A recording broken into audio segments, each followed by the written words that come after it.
Now, next, let's talk about monetary policy in Singapore. Now, conventional monetary policy is based on interest rates. The one that we study in our lecture notes, the one we start off with in terms of discussion on monetary policy, is always talking about interest rates. But please remember, when we are talking about Singapore and we're talking about monetary policy, whenever you hear monetary policy for Singapore, remember that it is based on exchange rates rather than interest rates. We manipulate exchange rates rather than manipulating interest rates. Now, why do we want to target exchange rate instead of interest rates? Think about this. When you target interest rates, your motive is to actually influence consumption and investment. But in Singapore, C&I is relatively small because we have a small domestic market due to our small population. On the other hand, trade is very significant. Trade is a large proportion of our economy. It takes up a large proportion of the economy. It is important to us, and it is better to target exchange rate than interest rate because exchange rate affects your export and import, the prices of export and import significantly.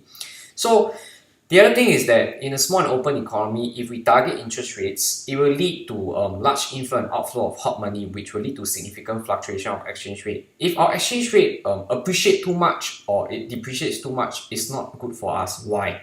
If your currency appreciates too much, then you're subject to significant export competitiveness being affected. If your currency depreciates too much, then you may face the problem imported inflation. So significant appreciation or depreciation, both of these are not good for us.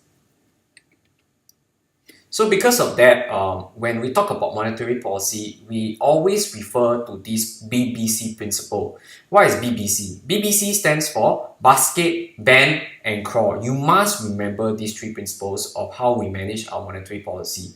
First, basket. What is basket? We manage our currency against a figurative basket of currencies. So we look at what these currencies are. They are going to be our major trading partners and our major trade competitors, right? So we manage our currency against these major trading partners and competitors.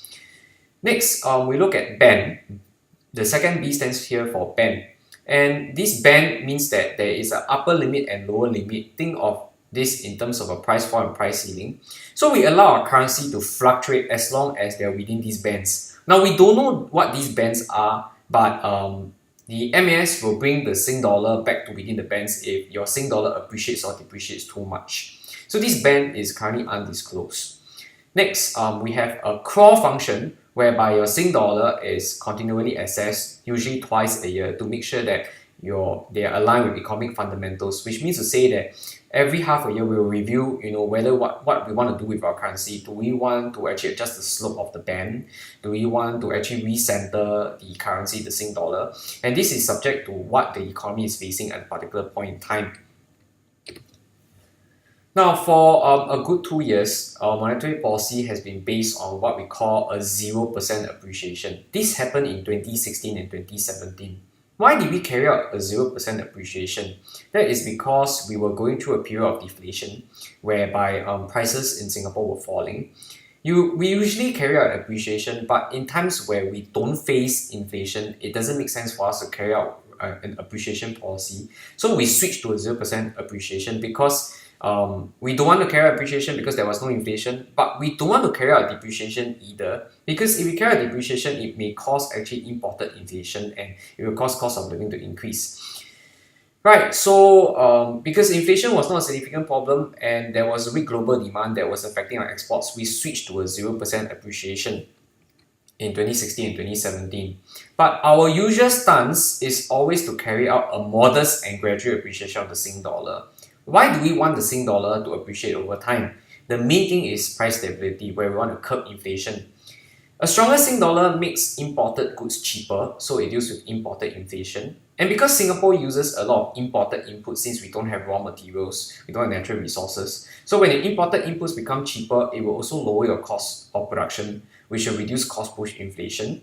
And in times of strong global demand, a strong Sing dollar will also make your exports more expensive, reducing demand for exports and reducing demand pull inflation. So if we carry out an appreciation and outright appreciation, it may erode our export competitiveness significantly. But if we do small and incremental increases, It will prevent our export competitiveness from eroding away too much, and it also allow us to use supply side policies to build on our export competitiveness.